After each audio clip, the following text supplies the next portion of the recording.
Musical Talk, the UK independent musical theatre podcast.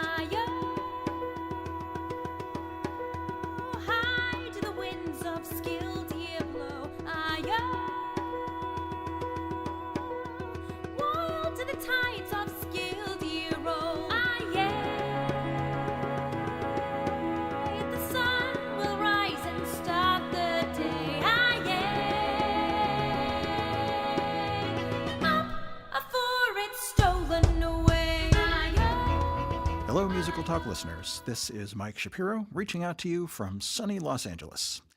Well, normally sunny. We're actually in the depths of winter right now, which means that it's occasionally cloudy. Speaking of places that are cloudy, this summer I had the pleasure of visiting the Edinburgh Fringe, where I saw many great shows. One show that I particularly enjoyed was a musical called Atlantic, a Scottish Story. I decided to have a chat with the show's authors, composer Claire McKenzie and writer Scott Gilmour, who together go by the name of Noisemaker. The resulting discussion sounded remarkably like this. Hi there, I'm Claire McKenzie, and I'm one half of a writing partnership called Noisemaker, and I'm a composer and write all the music for our projects. Hi there, my name is Scott Gilmour, and I am the book writer and lyricist as part of Noisemaker, and I work with Claire. Scott and Claire, it is great to have you on the show, and thank you very much for joining us today. Our pleasure. My introduction to your work came this last summer at the Edinburgh Fringe Festival, or Festival Fringe, as the insiders call it, when I saw your show Atlantic, a Scottish Story.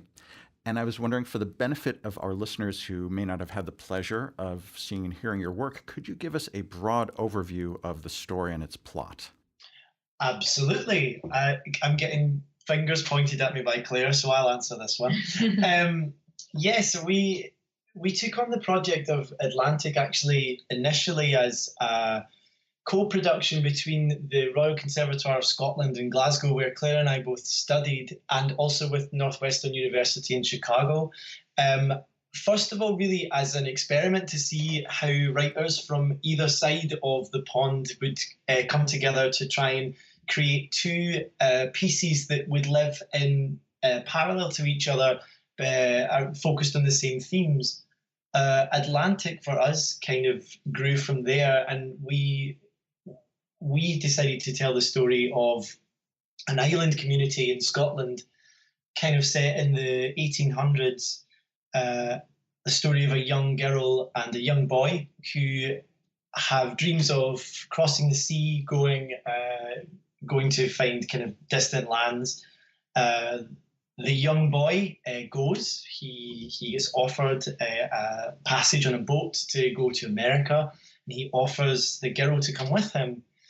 However, due to family pressures and a sense of duty to her island, the girl turns down the offer and the boy leaves. So she has to pick up and have her life on this island, and the boy continues to stay in touch through correspondent letters, and over both of their lives they grow in tandem, the young boy living in America and the young girl making a life for herself back on the island. And we really use the piece to focus on the story of what happens if you are left behind, because that's a much more common story than the story of the hero going off to have an adventure. Actually, the everyday reality of some people being left behind and just having to find their own sense of self and their own sense of purpose, even though they are kept within the restraints of their own home and their own family and their own little island. And the kind of dramatic construct of that, I guess, is what was the beginning point for Atlantic. Do you have anything you want to add to that? I feel like I talked for a while there. No, you explained it very well. And also, we had never written a piece. We are from Scotland. We live in Glasgow. But actually, all of our other pieces so far had not really been about the place in which we live. And it was really lovely to kind of come back to our roots and the traditional kind of types of music that we used, and really bring that into our work and kind of reconnect to our home as well. One thing that struck me about your show and it's something you mentioned in the overview, is that you are looking at the traditional story arc of someone with a yearning to go somewhere and turning it on its head a little bit. In this case, it's not the protagonist who has a really focused desire to travel to somewhere else, in this case, the U.S., but her quasi-romantic childhood friend. I should clarify, that sounded ominous. Childhood friend who becomes a quasi-romantic connection. And we see the journey through the eyes of someone who's been left behind. And this struck me as very interesting and relatively unexplored terrain. Where did the inspiration for this idea come from?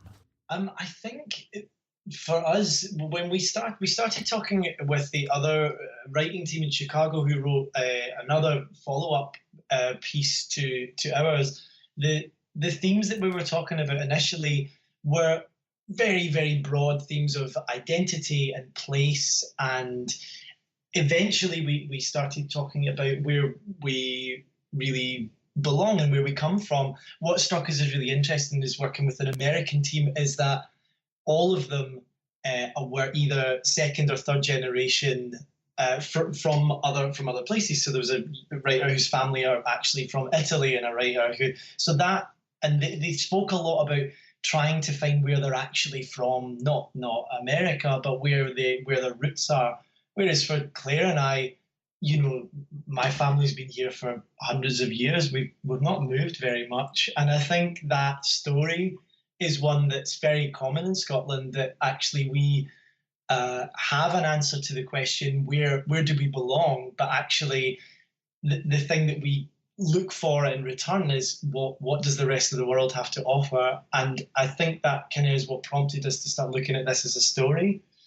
Yeah, and I think we're also interested because we've actually we're really fortunate that our work and our jobs are taking us around the world at the minute, and it's something we're really enjoying. And I think we started to talk about, we've all got those friends who never left their hometown. And I suppose we're actually being well, he's called Quinn, the character who does leave. We are being that character at the moment. I think we were really interested in the choice to stay and the choice to not only to stay, to never really leave. And that is so interesting because, and you, Scott, live just outside of Glasgow in a place called, you can talk about East Kilbride better than I can. Yeah, there's not that much to talk about, really. We do roundabouts very well, and we do rain very well. I think the main question that prompted us to go into this story more than any other was looking at those two sides of the coin: the people that go off and explore and find where they're from and explore the world, and the people that never leave. Can you still be happy if you never leave home, if you never experience anything but your little bubble or your little island that you live in? Can you still be happy in the same way that someone who's gone off and seen the world can? And I think that was, more than anything else, that was the fire that kind of started us writing the piece.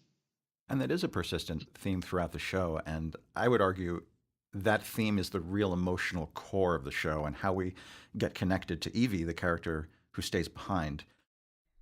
I thought I knew what I wanted.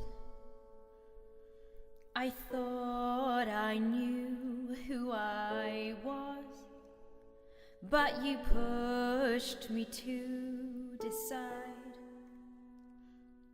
So I made a choice, and it may not be what I thought I'd do, but it's what I've done.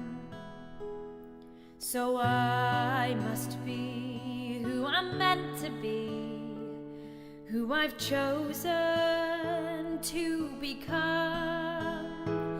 'Cause we only get one go at this, and I won't waste my time wishing I was somewhere else, trying to put things right.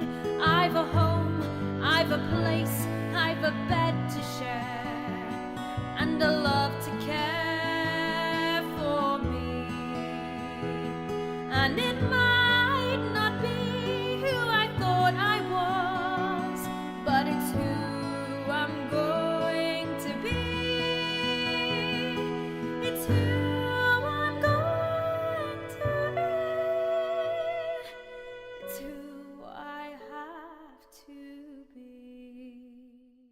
Now, you touched upon a very interesting fact pertaining to the show's origins, in that when I saw it at Edinburgh, there was a companion show, which I believe was playing on alternate days at the same location, at the Assembly Hall venue, and that was called Atlantic, America and the Great War. So as I understand it, the metaproject, the project that encompasses both these musicals, is a collaboration between the Royal Conservatoire in Scotland. Am I getting the name right there? And Northwestern University back in the US. So you have two teams, each writing a musical that is thematically related to the other. And it did start as that, for us, that experiment to see how like collaboration works and how, you connect with it, people writing musicals, but in a completely different place to us. And that it was really kind of an education. I think one of the reasons we did want to do it was for that challenge, wasn't it? Yeah, absolutely. I think that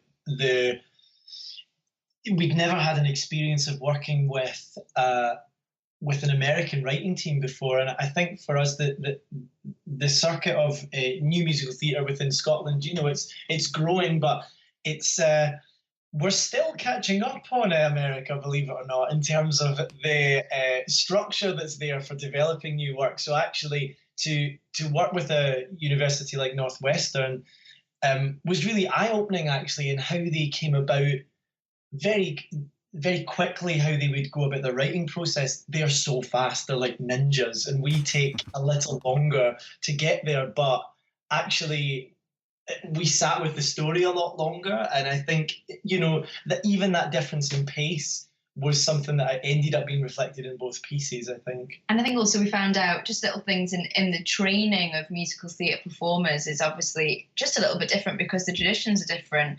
And it was great. Also, the pieces that you saw at the Fringe, they were made up of a cast of half of them were Scottish students and half of them were American students. And I think that also was really brilliant for the whole process of trying to join these two worlds together. In each show, there were two groups. There was half. So our show had half Scottish cast and half American cast, and the same with the American show.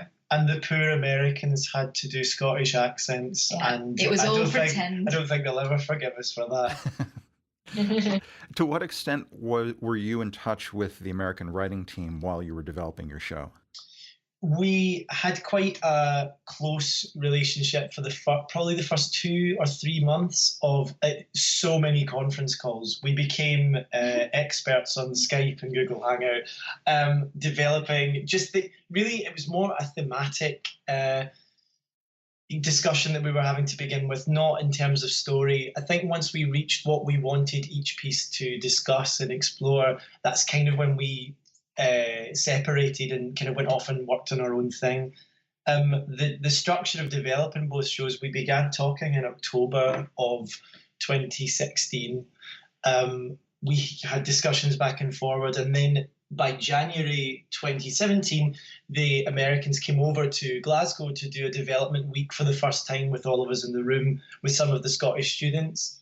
We then went away again, did some work, and then went over to Chicago to do the second half of the development period with a bit more of a fuller idea of what each piece was. And then everyone came back to Scotland in June to begin rehearsals to then take the show to the festival. So I think to begin with, we were very much in touch with one another. But once we started the actual process of writing the text and the songs, that's kind of when both teams went off into their own world to kind of develop each piece. I didn't have a chance to see the American companion piece. I'm curious if there's any overlap between the two shows other than there being thematically similar. Are there shared characters, or do they take place at the same time period? The second piece is set 100 years after the first one. It focuses a lot on the First World War and characters that are involved in the kind of turbulence of that. We do find out during the spoiler alert here. We do find out during that actually Quinn, who went off to America, his kind of lineage is picked up within the main characters of their piece, and they eventually find themselves going back to the island that Quinn came from, as a rough overview. So yes, it does kind of pick up a little bit in terms of story, but they've got all their own stuff going on. They've got battles and stuff. It's very exciting. Claire, can you talk a little bit about the musical style of the piece? And you mentioned, I believe, there being some Scottish folk music influences. What inspired you to take this particular direction, and how would you describe the score stylistically? I think there's obviously such a huge history and tradition in Scottish traditional music, and I think we were really keen, if we're going to write a piece about that island community, that it had that age to it. It had that the music really took you kind of back in time, but also it was really important that it was familiar to Scotland and familiar for all the people in the audience, either from Scotland or not, that they could attach themselves to a place. So the main job of the music to begin with was to make sure we created the environment. I mean, the show you saw obviously didn't have any frills in terms of big budget technical presentation, but what we could do, we knew we could create a sound world that would try and depict this island.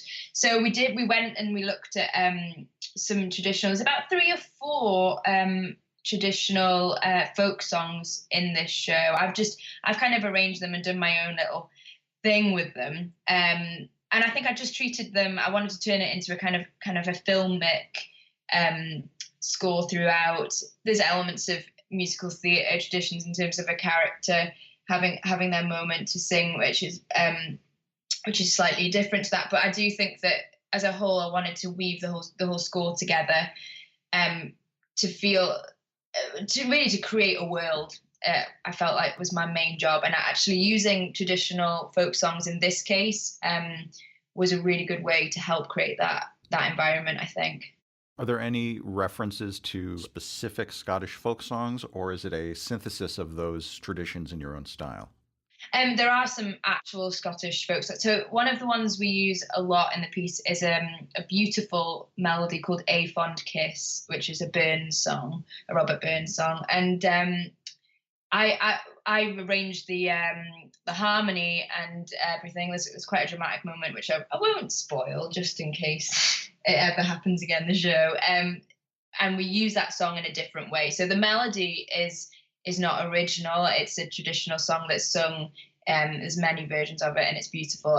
But what we've done with it is try and use that to tell a different story. Interesting. So what is the lyrical focus of the original song?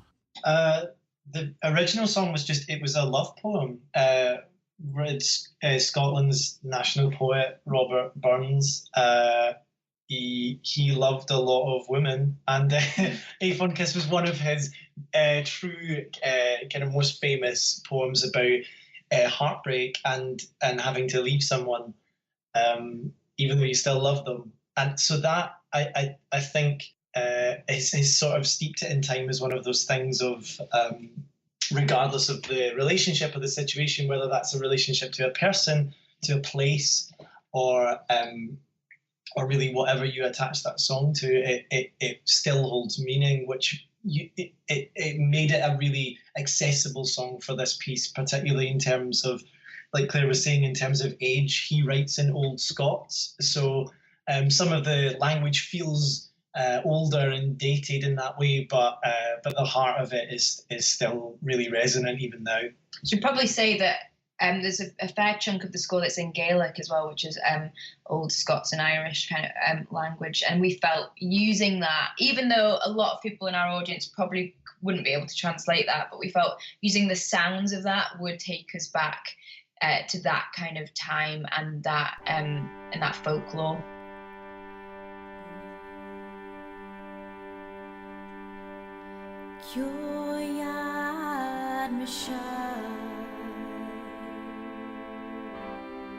Highland Lamb daily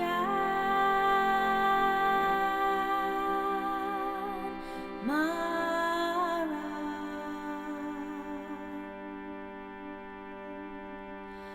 daily Mara Fara. Both they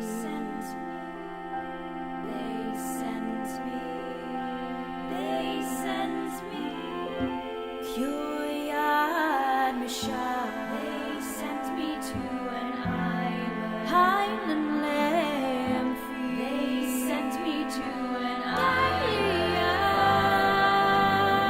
They sent me to an island, far from the world. They sent me to an island. They sent me to an island. They sent me far from the world. An island. They sent me far from the world.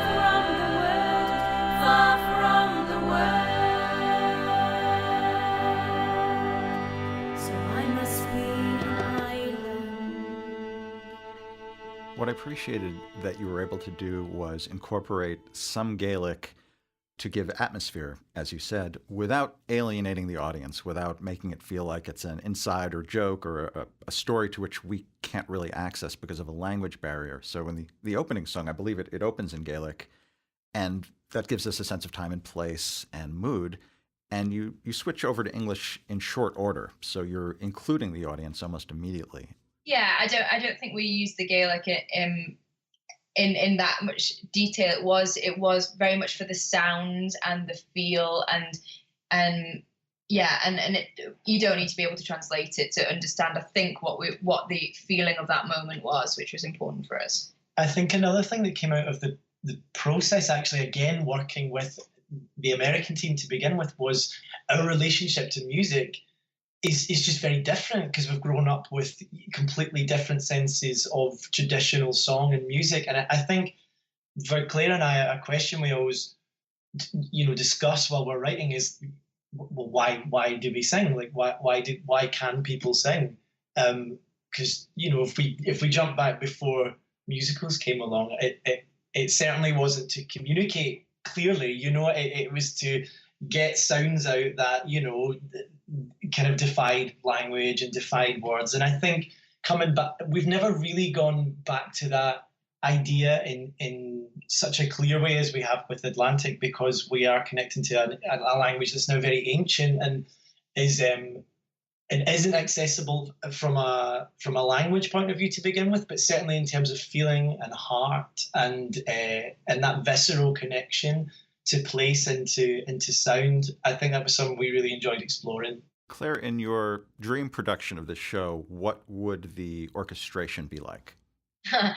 Oh, in my absolute dream, it would be a folk band that you would find in in any sort of session you wandered into in a Scottish pub, but also probably an orchestra as well, because it's got that kind of, hopefully it's got that kind of sweeping filmic quality to it at times as well. Sometimes I feel like what I hear in my head can even takes over that small kind of folk band and kind of transports you to a different place. So lots of strings and lots of lush moments, as well as those small, really folky, energetic moments as well.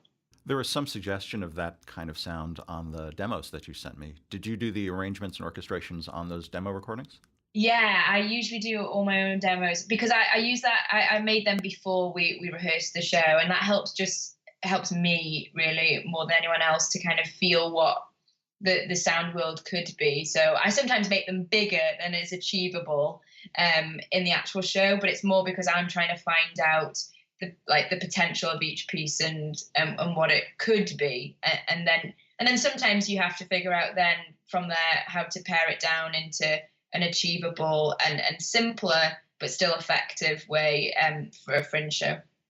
Turning to the story again, one possible approach to a story about a dream deferred or the journey not taken is to play it as absolutely heart-crushingly tragic. And you didn't ultimately go that route. You definitely portrayed the difficulties and hardships and sense of remorse for this kind of decision. But you found a redemptive angle for the ending, and I won't mention what that is. At what point in the development process did you decide to add that coda, to try to add some uplift to the story that is in many ways very heavy? I think pretty much from the start. I think that the story began as like, and it can feel massive and tragic, even though the setting is really small and personal. I think that sometimes that adds to the dramatic sense of hopelessness. I think, you know, there's nothing worse than getting stuck in a rut with anything, whether that's a job or a relationship or you know, a place or any kind. I think that for us, hope is the most important thing I think that we wanted to leave people with, because regardless of your circumstance, it's vital to find purpose and reason. And I think that rather than that sort of endless pursuit of looking to be happy, it's more looking about to find moments of satisfaction, moments of reason that make it feel like, oh, you know, maybe this journey wasn't so awful after all. And I think that it was that the particular sort of coda you're referring to leave that moment of hope and that it was all worth something, I think was important for the story. But also, I know from both of us as writers, I think it's sort of, that was the one thing we want to leave behind for an audience, because if you don't have that, then God, it's all a bit bleak, I think. I think it's important that, like, if you've got a story that, yes, is potentially bleak, we wanted to say just at the end, just the coda, that yes, that was this story, but the next story is going to be different. And I think that was important, that change has happened, or something has happened to cause the future to be a little bit different for a character or for that community. And I think that's why we thought it was important. And also, practically, we've done one show before that did just kind of go on that trajectory down, and we've experienced that, and it felt and it's very dramatic. But actually, it's maybe particularly in this fringe hour-long show setting, we did feel like we couldn't leave the audience there. I think it was our job to kind of take them on that journey down a little bit, and looking at all those complexities of the character, but then at the end, just giving that hope for change. Well, it's very easy to get drunk with power and the ability to make the audience cry and feel terrible. So Yeah. I appreciate that you didn't pull any punches in the story itself. You didn't whitewash anything, and you had a very compelling portrayal of what it's like to make that choice and the impact on somebody. But again, at the same time, you gave a little hope for the future. And as an audience member, I appreciated that very much. It's nice not to be weeping into your seat at the end of a show. We've all done that. Now, the two of you together have a team name, which is Noisemaker, which suggests that this is perhaps one of many collaborations. What other projects have you worked on together in the past, and what are your plans in the future? Yeah, Claire and I, we met as students at the Royal Conservatoire, actually. 5 years ago, we formed Noisemaker as a partnership for developing new musical theatre, initially within Scotland, and that's kind of grown since then. Atlantic was our 6th project together. We've kind of done a variety of different work in the past that have some of them have actually begun at the festival, similar to Atlantic, and others have kind of taken different forms. Atlantic marks kind of our second sort of collaboration with starting to take work over to the States, which has been a really eye-opening and really fascinating, enjoyable experience. We had another piece of ours, a piece called Forest Boy, which we took to NYMF, the New York Musical Festival, last year, which was an experience, an enjoyable one. And we are in the middle of developing a new piece with Goodspeed Musicals up in Connecticut. So we are returning to Connecticut in January to continue development of a new musical that we're working with them. And back in Scotland, we have a couple of new projects kind of just starting at the moment. So it's a really lovely time to be making new work, and I think that by working as a partnership, you've always got that other person there, like to keep you going. Yeah, or to gesture you to stop talking, which is what's happening right now. Are you particularly interested in historical pieces, or was that something that you explored for this project and not necessarily have in mind for future projects? I think that that was a one-off actually. We've done a variety of styles of projects. One show that was produced but is also still in development actually is called The Girl Who, and it's a choose your own adventure musical. So that's quite fantastical, and the audience choose the route of the show. I think there's lots of decisions so that every show is different every day.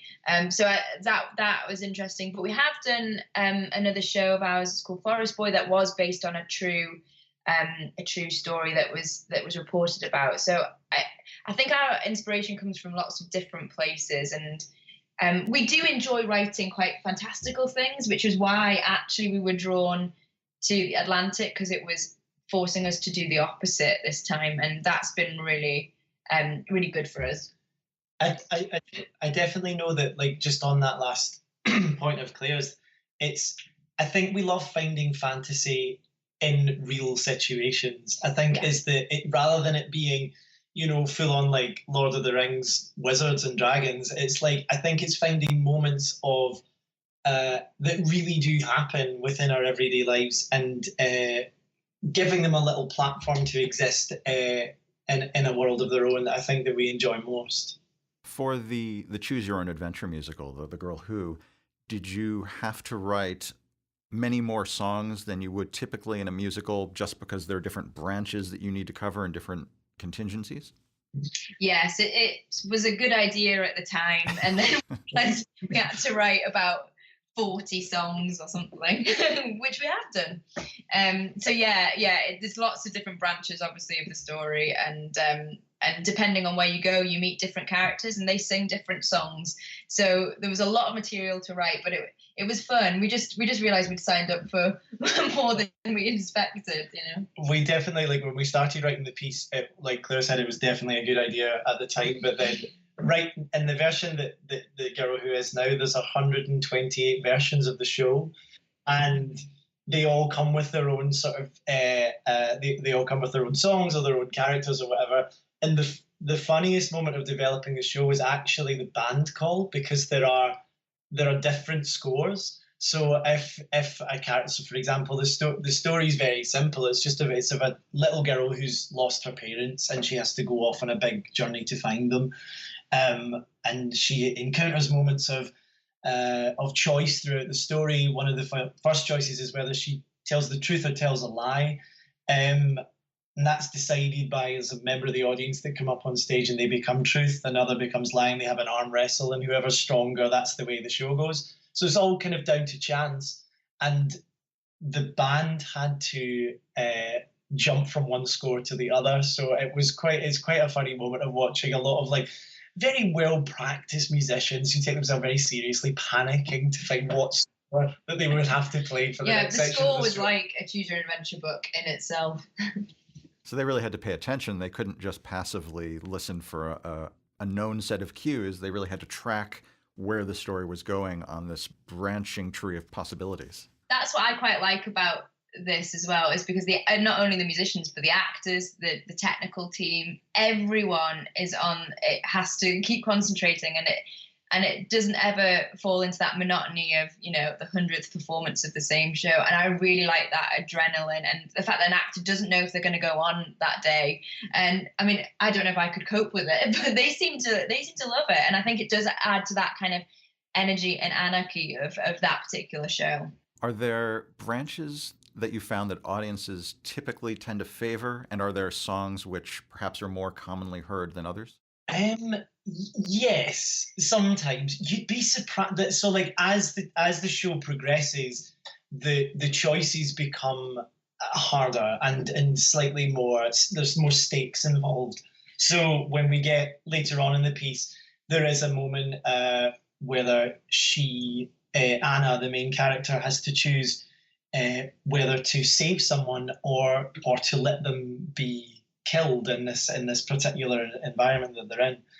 And man, audiences love a public execution within a pirate setting. Honestly, like, so I think there have been moments where we've had to go back and go, okay, how do we really allow every choice to feel like it's a 50-50, that we really don't know what way it's going to go. So it's been nice to have that piece constantly. Claire said earlier, it's in a constant state of development because you are reworking and kind of altering particularly how the choices are made to keep it feeling fair, and that every night really is a unique experience for the audience. I don't know what to say other than that sounds completely awesome and like a lot of fun. So I hope I get the chance to see some incarnation of that show in the future. Speaking of rewriting and revisiting, what is ahead for Atlantic? Are there going to be future productions in the UK, and are there any planned for the US? We are actually coming back over to Chicago in January to record all of the show with the cast. So we're coming back over to do like proper demos and stuff in January, and then from there we're going into just some discussion about where the piece might go and live next. And we have been talking about Scotland, but actually something we learned from the run, and I don't think we'd really thought that it could have a life in America, and it came from some of our audience members and actually some of the American cast kind of really convincing us that there might be a place for this in the States too. So that's kind of just opened up a kind of world of more ideas of people to approach and see what happens. But I think to start with, actually, it's so important after you do a show is to get a record of it in some way. For all those people who didn't see it. So that's our first job. And then from then we'll be able to have bigger discussions to discover its future. Well, as the success of Come From Away has shown us, American audiences love touching stories set on remote exotic islands. So if nothing else, that bodes well.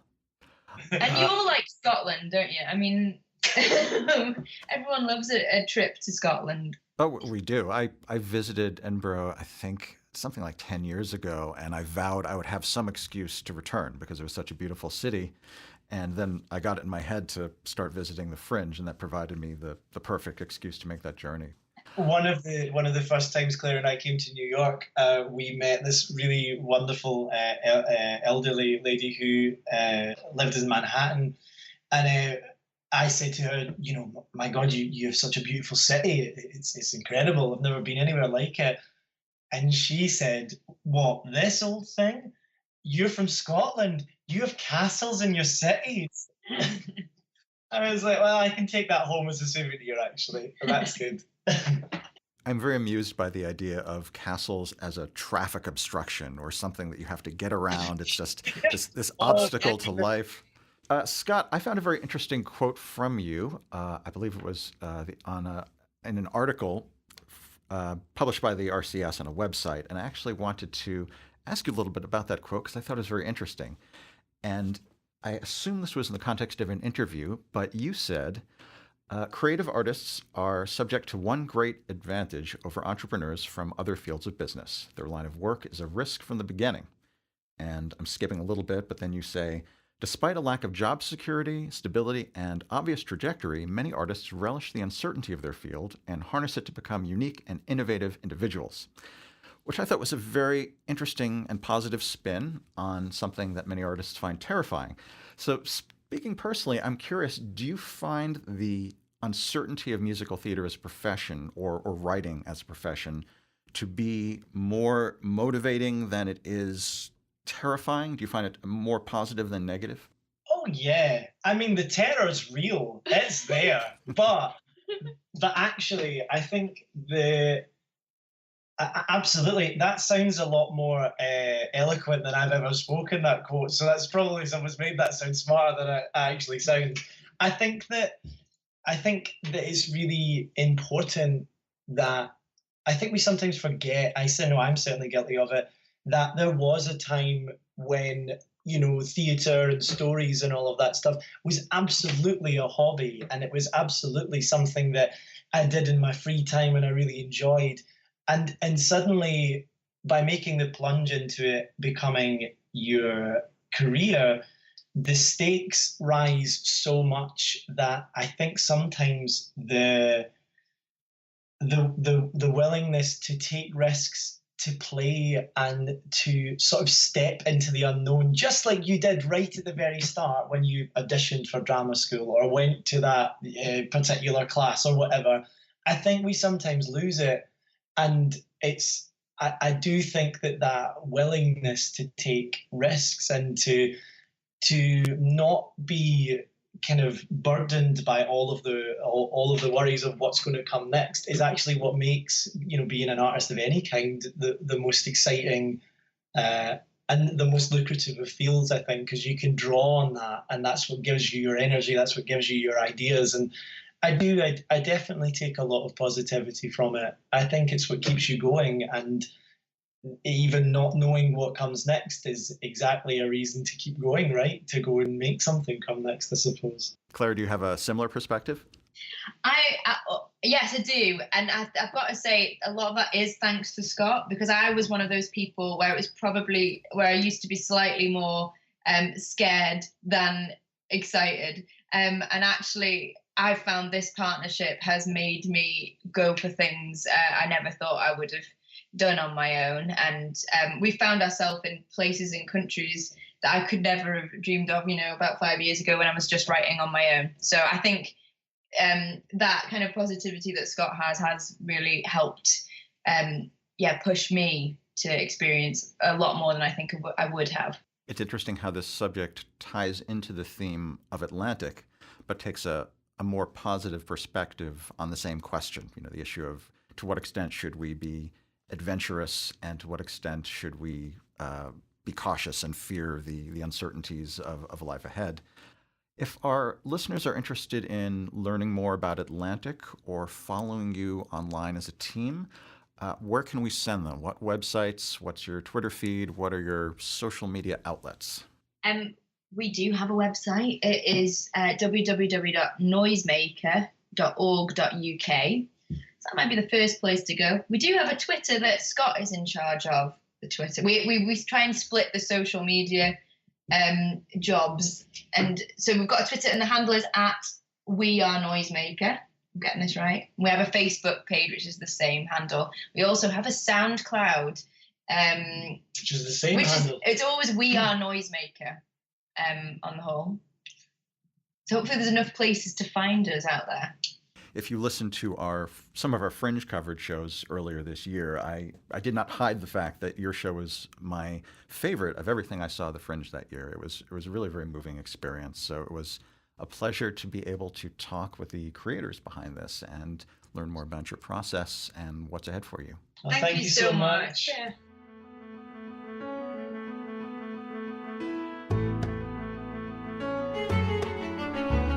Spin another yarn with me, spin another yarn. A point on which we all agree it's work until it's done. I feel it between my nails at night, I smell it in the morn. Still the scent of wool beats that perfume you have on. It's not exactly God's work, we groan and ache and sweat. Still we have our space and have a place, and that's the best we'll get. I brave the winter, I dance through spring. I'll hold on to summer till autumn comes again. All the way things have been, all the way things stay. So what's to do but carry on through with what's left of the day?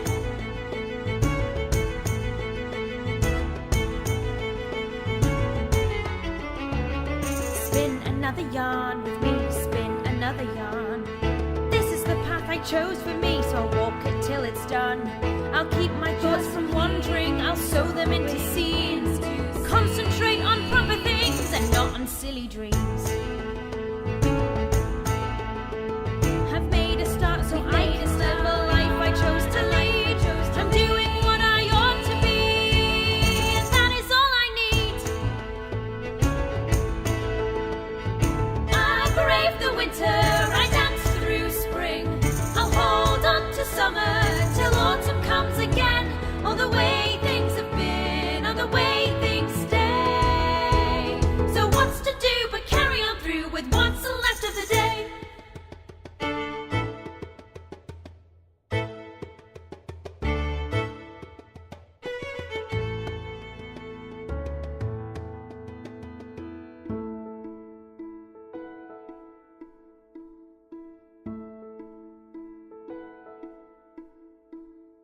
Spin another yarn with me, spin another one.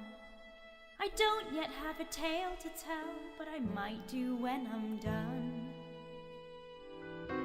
For more information about Musical Talk, please visit our website at musicaltalk.co.uk. Email us at feedback@musicaltalk.co.uk.